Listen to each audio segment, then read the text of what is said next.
Olá, acadêmicos e acadêmicas, tudo bem? Vamos a mais uma aula? A literatura infanto-juvenil tem suas raízes históricas na tradição oral. Portanto, a oralidade é de grande importância no momento de entrada da criança no mundo da leitura. Dessa forma, a aula de hoje vai abordar essa temática enfatizando que o leitor pode ser facilmente envolvido pelo momento da contação de histórias, desde que o processo seja bem conduzido. Na realidade, as crianças e jovens gostam de ouvir contos, lendas, fábulas, entre outros. O que falta a eles, às vezes, é o estabelecimento de uma relação prazerosa com o texto literário. Concordam?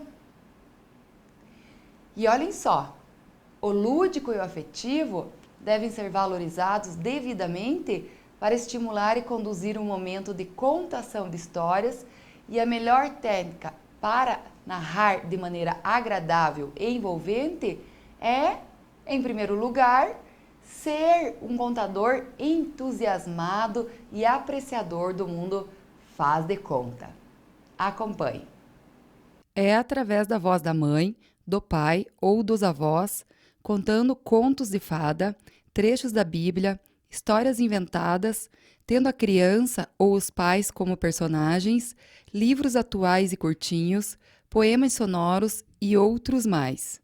Contados durante o dia, numa tarde de chuva ou à noite, antes de dormir, preparando para o sono gostoso e reparador, embalado por uma voz amada. É poder rir, sorrir, gargalhar com as situações vividas pelas personagens, com a ideia do conto ou com o jeito de escrever de um autor, e, então, poder ser um pouco cúmplice desse momento de humor, de brincadeira, de divertimento. Pessoal, contar histórias é uma postura tão antiga quanto o próprio homem. Para ter o domínio da natureza e dos fenômenos, ele criava narrativas que explicassem a realidade para entender a vida, sua passagem pelo mundo. Isso significa que ele sentiu a necessidade de compreender os acontecimentos que escapavam ao seu entendimento racional. Assim, de acordo com pesquisadores da área, esse modo de entender a vida evoluiu para os mitos, que mais? Para os ritos, lendas, relatos maravilhosos e contos de fadas. E não se sabe precisar quando esse costume se instituiu como prática social.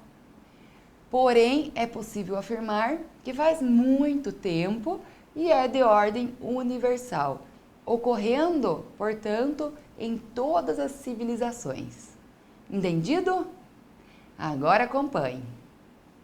É interessante que, mesmo diante do avanço da ciência e da tecnologia, a contação de histórias permanece viva e, concomitantemente, multiplica-se no imaginário coletivo.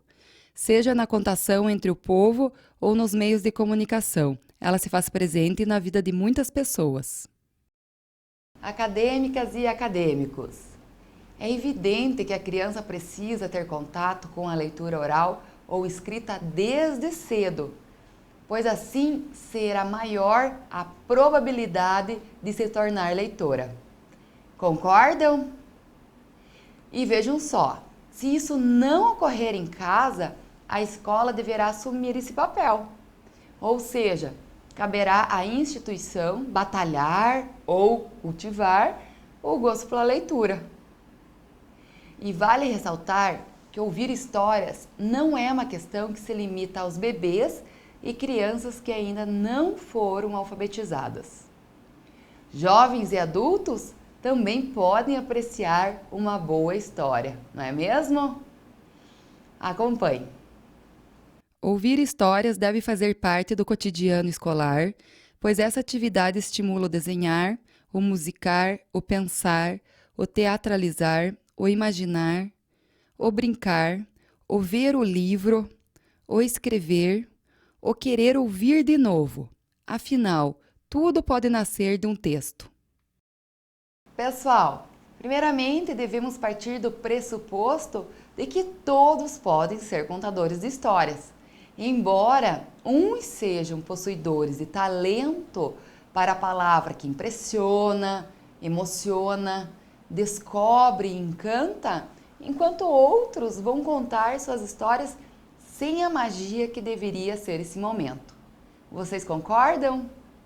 Vocês são contadores ou contadoras de histórias? Quero saber, hein?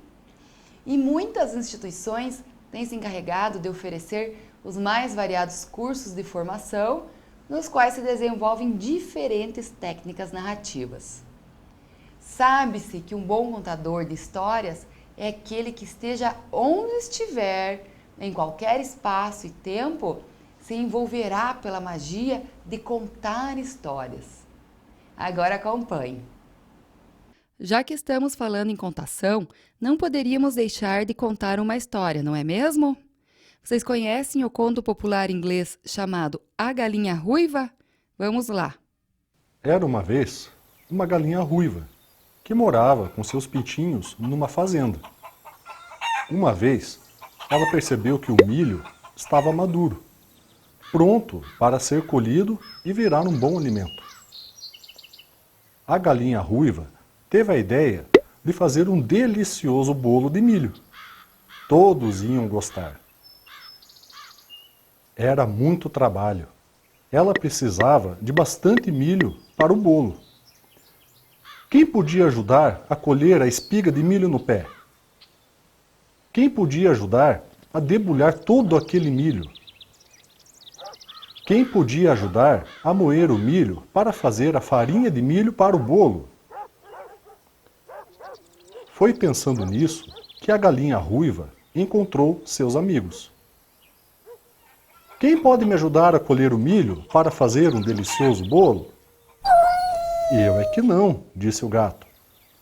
Estou com muito sono. Eu é que não, disse o cachorro. Estou muito ocupado. Eu é que não, disse o porco. Acabei de almoçar. Eu é que não, disse a vaca. Está na hora de brincar lá fora. Todo mundo disse não. Então a galinha ruiva foi preparar tudo sozinha. Colheu as espigas, debulhou o milho, moeu a farinha, preparou o bolo e colocou no forno. Quando o bolo ficou pronto, aquele cheirinho bom de bolo foi fazendo os amigos se chegarem. Todos ficaram com água na boca. Então a galinha ruiva disse: Quem foi que me ajudou a colher o milho, preparar o milho para fazer o bolo? Todos ficaram bem quietinhos. Ninguém tinha ajudado. Então, quem vai comer o delicioso bolo de milho sou eu e meus pintinhos apenas. Vocês podem continuar a descansar olhando. E assim foi. A galinha e seus pintinhos aproveitaram a festa e nenhum dos preguiçosos foi convidado. Gostaram da história? E vocês sabem para que os fantoches são tão importantes? Fantoches. Eles têm a finalidade de trabalhar o desenvolvimento integral da criança em seu aspecto físico, psicológico, intelectual e social. É também propício para estimular a criatividade, espontaneidade, cognição, afetividade da criança. Os fantoches são bem práticos e podem ser feitos com materiais baratos e simples. Pessoal, o estudo da história a ser lida é indispensável para o êxito da contação de histórias, ou seja, algumas leituras revelarão se a história escolhida contempla as necessidades, fatores e objetivos a que se propõe o contador. Com a voz pausada, clara e uniforme e frases de ordem direta, o professor deve iniciar a narração, geralmente com uma frase introdutória. Quais seriam? Há muitas luas passadas. Há muito tempo atrás. Num reino muito distante. No tempo em que os bichos falavam. ou simplesmente com um enunciado exímio para adentrar ao mundo da fantasia. Era uma vez. O encaminhamento da história conduzirá ao enredo sempre seguindo ordem cronológica para criar sequência de significação e interpretação. As interferências são bem-vindas, com aplausos, repetições dos enunciados e motes da narrativa. Eu vou soprar, soprar e derrubar a casa. Vários pontos altos da história devem ser salientados com inflexões da voz, modulações melódicas, expressões fisionômicas e gestos, criação de suspense e realce. Encaminhando-se para o desfecho, não esquecer que não se deve apontar moral ou acentuar conceitos ideologicamente pré-construídos, pois as conclusões pertencem ao leitor ouvinte. Acadêmicos e acadêmicas, estão gostando da aula? Muito interessante estudar literatura infanto-juvenil, não é mesmo? E vamos lá, terminar a história com frases clássicas como: E entrou por uma porta e saiu por outra. Quem quiser que conte outra. Que mais?